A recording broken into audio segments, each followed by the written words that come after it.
Merci beaucoup Guy de cette démonstration magistrale. Je crois qu'on sait tous un petit peu plus de quoi on parle. Vous avez dit une chose assez claire, vous avez dit que la créativité c'était un process, c'était des modèles, c'était des process, mais qu'il fallait aussi rester en touche avec son instinct et ses sensations. C'est exactement le sujet que va aborder notre prochain invité. J'invite Stéphane Elie, président d'Helicorp, à nous parler de sa culture de la patate semi-ouverte.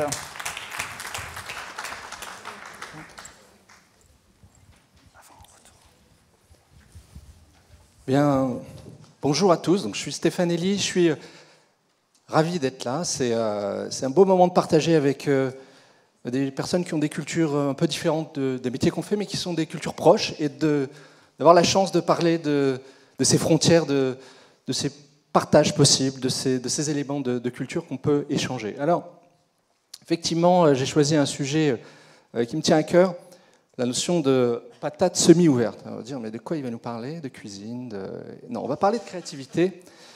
Et notamment, ce terme, je l'utilise à un moment donné où, dans la démarche créative, les équipes sont en train de travailler, vous voyez, sur la partie de droite, elles sont en train de travailler sur la phase un peu délicate de leur session créative. Elles sont au moment où elles ressortent. À partir des idées, elles vont faire ressortir des choses intéressantes qu'elles vont regrouper, qu'on va appeler un concept. Alors là, ça peut devenir extrêmement... personnes peuvent se dire, tiens, on intellectualise, on se prend bien au sérieux, là on repart dans le réel, puisque le concept doit répondre à une problématique, souvent dans l'entreprise.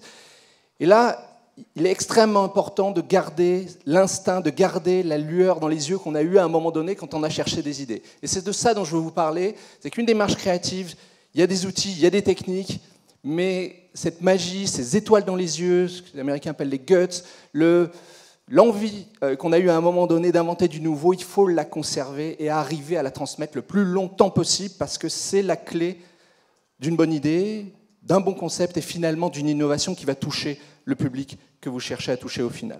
Alors, là j'ai un petit dessin, et je remercie Olwen qui est là devant moi et que vous allez voir tout à l'heure. Et on faisait cet exercice avec Olwen et Guy, c'était au démarrage d'une petite session de travail créative, et Olwen nous a proposé ce icebreaker qui consistait à dire, allez, avant de parler un peu de tout ça et puis de travailler, on va dessiner notre chemin lié à la créativité. Dessinez-moi en 2 minutes le déroulé, votre rapport à la créativité, la manière dont vous voulez le dérouler. Et donc je fais l'exercice, et puis j'ai gardé ce dessin parce que je me suis dit, tiens, il y a quelque chose d'intéressant qu'inconsciemment je pratique régulièrement, c'est de faire le lien. Vous voyez, là, au démarrage, vous avez des Monsieur Patate. Le premier chemin créatif quand j'étais petit, c'était de faire des Monsieur Patate, des dessins tout bêtes. Et puis des dessins tout bêtes, j'ai fait des dessins un peu mieux, hein, avec des bras, des jambes, puis un peu de... Ensuite, ça doit être du mécano et autres. Et puis je me suis intéressé aux jeux vidéo. J'ai monté une boîte de jeux vidéo qui m'a emmené à découvrir l'univers ensuite de l'image de synthèse, de participer au démarrage de tout ça. Et puis, de participer au démarrage du web, en créant une des premières web agencies.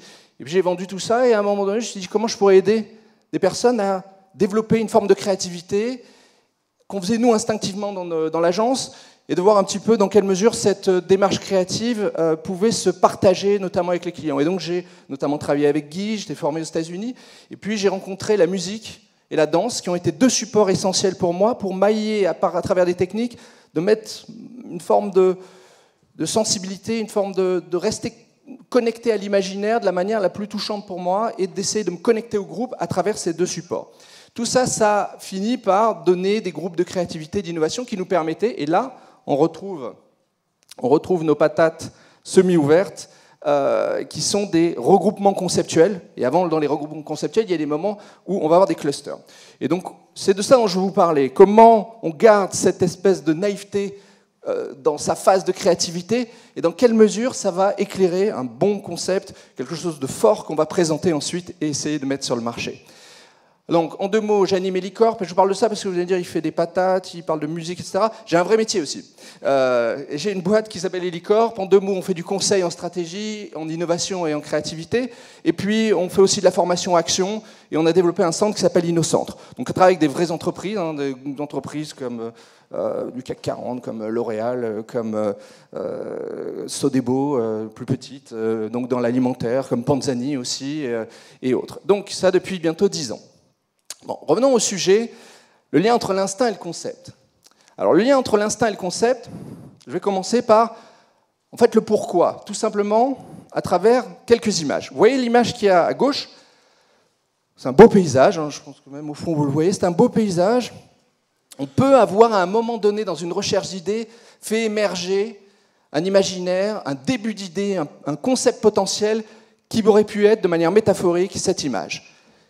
Et puis au final, on va l'écrire, on va le transmettre, on va faire des réunions pour essayer de le mettre en marche, et ça va atterrir comme ça. Conceptuellement, on est assez proche entre les deux. Vous voyez, il y a une étendue, il y a un ciel, il y a tout ce qu'il faut, mais enfin, il y a quand même... Là, c'est une caricature, mais il y a une différence. Vous allez dire, oui, quand même, c'est un peu... Mais il m'est arrivé de voir, quand même, dans des moments où on a rêvé de quelque chose, dans la phase de transmission, pour différentes raisons, et c'est ça dont je vais vous parler, on finit avec ce qu'il y a à droite. Un autre exemple, vous pouvez avoir un concept comme celui-là, qui porte une certaine harmonie, une idée intéressante, et vous pouvez finalement atterrir sur ce qu'il y a à droite. Vous voyez, c'est un peu différent de ce qu'il y a avant. Je n'ai pas asséché, je n'ai pas perdu. Il y a plein de belles choses là-dedans aussi, mais j'ai peut-être perdu en harmonie. Le personnage de droite est intéressant, il ressemble au personnage de gauche, mais il y a un je ne sais quoi, et ce n'est pas si simple à expliquer. Ça va être désagréable avec celui de droite, et il n'y a pas de raison. Voilà, il y a un je ne sais quoi qui fait que ce n'est pas la même chose, et que je n'aborderai pas, et je n'arriverai pas à convaincre de la même manière. Pourtant, conceptuellement, il y a beaucoup de choses qui sont les mêmes. Petite caricature. Là, il y a une autre maison, certains reconnaîtront peut-être ces maisons enchantées de l'univers de Miyazaki, où j'ai une belle maison, et je peux effectivement, je reprends la caricature de tout à l'heure, finalement proposer la petite maison de droite. On va dire oui, certes, mais le pire qui puisse arriver, c'est ce que je vais vous montrer là. Hop, c'est ça. Le pire, c'est ça.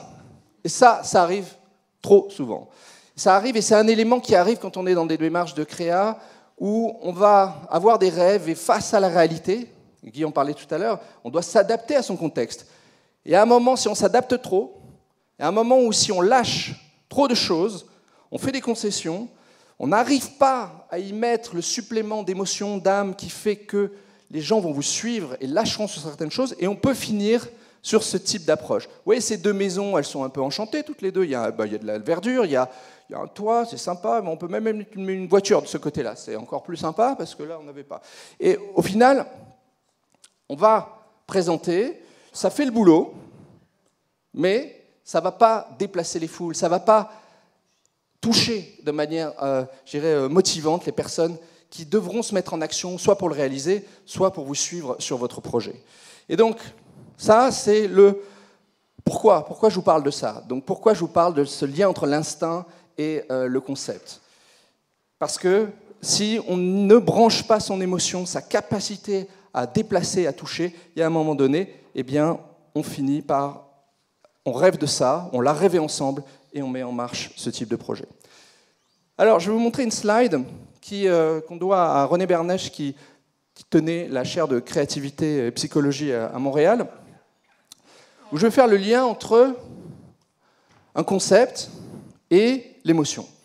Donc, en deux mots, le concept, souvent, moi, je travaille dans des entreprises avec des ingénieurs, des marketeurs, des équipes de RH, elles sont recrutées, elles ont une grande capacité conceptuelle, une grande capacité à jouer sur les concepts, à les comprendre, à les mettre en action, à les croiser, et puis si on descend vers le bas, se mettre en action, c'est-à-dire une fois qu'on sait ce qu'on doit faire, je comprends, je me mets en action. Donc ça, on est bien formé pour ça, on est bien mis en condition pour arriver à le faire. Ce qu'on fait moins souvent, c'est cette capacité à, je dirais, partager une imagerie mentale, à faire en sorte qu'au-delà de ce que je comprends, d'arriver à faire en sorte que les personnes en face de moi voient ce que je veux dire. Donc, en deux mots, j'explique, c'est bien d'être compris, mais c'est mieux que les personnes en face de vous, de moi, les personnes en face arrivent à sortir les lignes de force, à sortir les éléments qui permettront ensuite de reconstituer ce dont on parlait. Donc les lignes de force, et chacun a sa manière de les voir, ces lignes de force, chacun a sa manière de les transmettre. Et puis au-dessus de « je vois », il y a le « je sens ». Ça, c'est une bonne nouvelle quand quelqu'un Vous êtes en train de parler à quelqu'un, vous le voyez d'ailleurs dans sa posture, dans son regard, et là ça fait le lien, je pense, avec aussi votre métier. Vous allez assez vite voir s'il a compris, s'il voit bien, et c'est important que vous arriviez à sentir s'il sent bien ce que vous êtes en train de partager ou ce qu'il est en train de transmettre. Donc cette notion-là, elle n'est pas si simple parce que sentir, cette sensation, c'est difficile à expliquer. Difficile à expliquer quand vous êtes devant un beau projet, j'utilise le mot beau, vous voyez, parce que quelque chose de beau a une harmonie qui est touchante, mais c'est difficile d'expliquer le sens du beau à un moment donné. Pourquoi ça me touche? Eh bien, si les personnes arrivent à être touchées, et là il y a une très belle phrase d'Hélène Grimaud qui dit il faut être touché pour être motivé à l'action. Eh bien, je trouve que c'est extrêmement important cette notion-là, touché pour être motivé à l'action.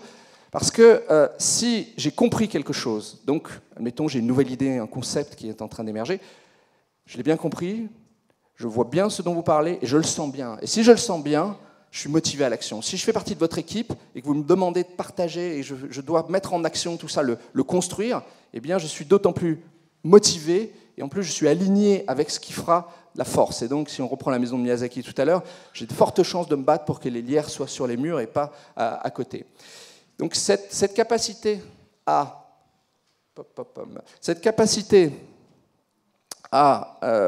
se déplacer sur cet axe de la sensation au concept, je trouve que ça peut être une belle autre définition de la créativité qui complète ce dont vous a parlé Guy tout à l'heure. C'est cette capacité à passer de quelque chose qui vous touche à quelque chose que vous allez pouvoir mettre en action et donc d'associer le rationnel d'un concept bien expliqué à un ensemble de métaphores, un ensemble d'éléments qui font que, au-delà de comprendre, je suis touché et motivé. Donc maintenant, le comment. Je vais vous montrer rapidement quelques éléments qu'on utilise quand on travaille avec des équipes qu'on forme à ces démarches-là, où on essaye, au-delà de les former, de leur faire prendre conscience de l'enjeu qu'il y a à lâcher prise et à oser une formulation, à oser un détour touchant. Là, je fais un exercice qui consiste à demander à des personnes d'aller chercher des feuilles. Un peu de végétation, c'est important parce qu'il y a de l'organique, il y a quelque chose où déjà aller un peu dans un square ou chercher quelques feuilles, c'est déjà une démarche qui permettra, on se laisse toucher par quelque chose, et je leur demande de dessiner ce qu'ils voient. Donc, ils dessinent ce qu'ils voient, donc dessinez ce que vous voyez. Puis ensuite, je demande aux personnes, alors ils se mettent une feuille de paperboard sur la main, donc de cacher ce qu'ils dessinent. Donc ils ne voient plus leurs mains, ils ne voient plus ce qu'ils dessinent. Et je leur dis maintenant, dessinez ce que vous ressentez. Pas ce que vous voyez, mais ce que vous ressentez. Et ça donne ce type de dessin. Vous voyez, alors, plus la personne sait dessiner, moins la différence est importante. C'est intéressant à observer, mais quand les personnes ne savent pas dessiner, c'est d'autant plus flagrant. En fait, vous voyez, à droite, vous avez un dessin. Et là, je n'ai pas le temps d'en discuter avec vous, mais enfin, de vous interpeller, mais ce que je ressens et ce qui ressort quand les groupes en parlent eux-mêmes, c'est qu'ils préfèrent le dessin de droite. Parce que le dessin de droite, la plupart du temps, représente quelque chose de plus vivant, qui exprime quelque chose que le dessin, la mode de représentation directe, qui aurait pu être un concept, ne fait pas ressortir. Et donc, cette mode de représentation, il y a un élan, il y a des courbes, il y a de la vie, qui est un message extrêmement intéressant pour les personnes. Même chose avec ce dessin-là. Vous voyez, ce qui est dessiné là, et là, ce que je ressens. Donc, le message que ça fait ressortir ces slides, j'en montre une dernière, c'est qu'à un moment donné, et les techniques créatives sont des techniques qui permettent d'exprimer ce qu'on ressent. Mais à un moment, quand on redescend et qu'on les écrit, quand on cherche à les conceptualiser, on a tendance à assécher, à revenir avec un langage, à revenir avec des choses qui font qu'on est moins... Voilà, on s'est débranché de cette partie-là du dessin de droite. Et donc, il y a tout un enjeu dans la démarche créative qui consiste à réussir à rester connecté à cette énergie, à cet instinct, à cette manière de convaincre, en utilisant des mots peut-être qu'on n'aurait pas utilisés d'une certaine manière, et donc d'aller, ce qu'on appelle, vers des écritures sensibles, d'arriver à lâcher prise dans son écriture, lâcher prise dans sa capacité à utiliser des métaphores, à utiliser des banques d'images, des visuels qui, au-delà d'expliquer, vont toucher les personnes qu'il y a en face de vous. Alors, je reprends maintenant dans le cadre d'un processus de créa. Vous voyez, à un moment donné, vous pouvez avoir une grande quantité d'idées.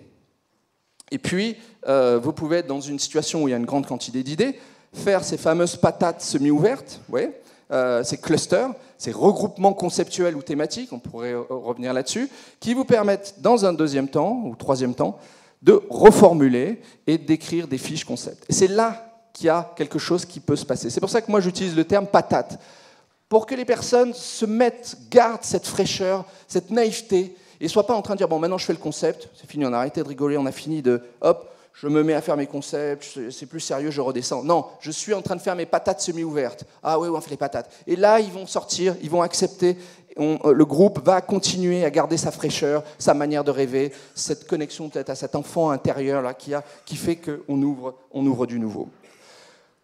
La patate semi-ouverte, quand elle se développe, on a appelé ça des concept box. Concept box, c'est une fiche, en fait, qui garde cette fraîcheur. Parce que de temps en temps, entre la patate ou le regroupement d'idées et la fiche concept, eh bien, c'est là qu'on perd énormément de choses, qu'on perd cette capacité à convaincre, cette capacité à toucher. Et donc, on a introduit une phase intermédiaire qu'on a appelée la concept box, qui permet de garder non seulement les post-it, des mots-clés, et puis plutôt que de décrire, je raconte mon idée. Donc, on a introduit ces notions de storytelling. Je le raconte comme si voilà, une personne est en train de vivre l'idée, et je le raconte avec des mots simples.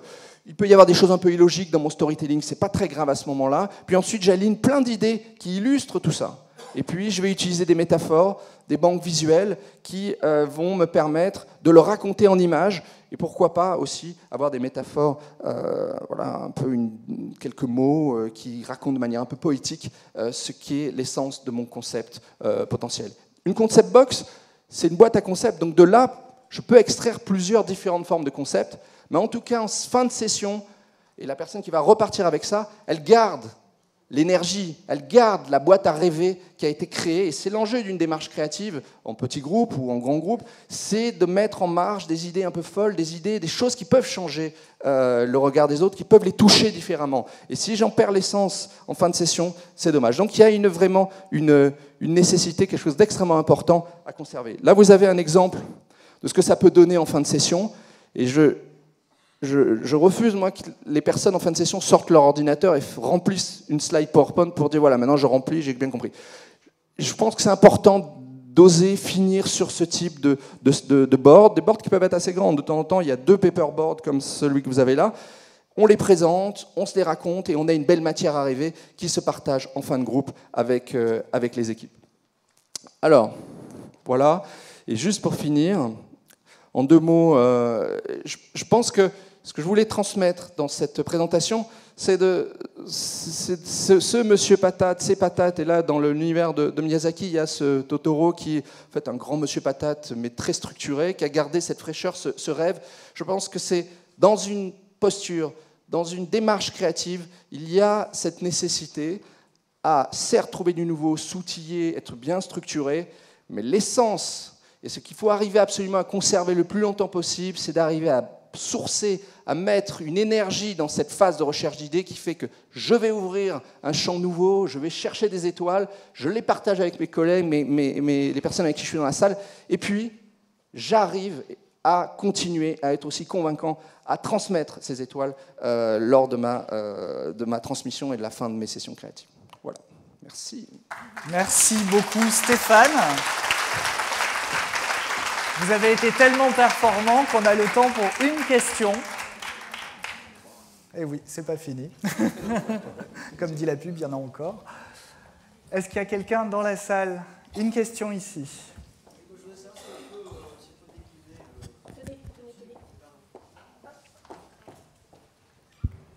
Merci. Est-ce qu'on peut décliner cet outil, enfin, cette méthode à titre individuel? Oui, l'idée étant que on peut utiliser plus largement des techniques créatives qu'on pratique, sont des techniques qui peuvent s'utiliser de manière individuelle. Oui, l'implication émotionnelle, la manière de faire un détour, de temps en temps je fais ça avec des équipes où on a des techniques projectives, où on a des écrans numériques, où on présente des images abstraites et des personnes dessinent leurs problématiques sur un grand écran devant une image abstraite, puis ensuite reculent et en parlent. Et donc là, on est à 2. Et donc, effectivement, les mêmes techniques s'utilisent individuellement. Oui, tout à fait. Une autre question, il y avait une autre question ici, la dernière.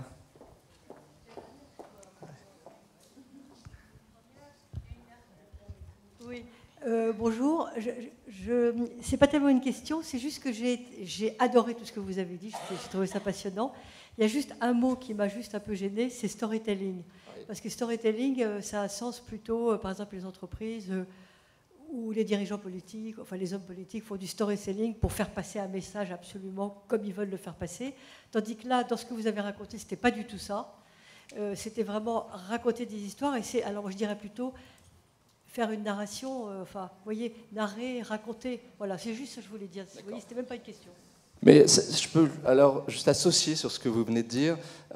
Souvent dans les exercices qu'on fait de chauffe pour expliquer la nuance entre je raconte quelque chose où je suis dans mon histoire et je n'y suis pas, j'utilise une métaphore en disant, souvenez-vous quand vous racontez une histoire aux enfants quand vous voulez qu'ils s'endorment, et ça arrive à tout le monde, je suis un peu crevé, je sors de l'histoire.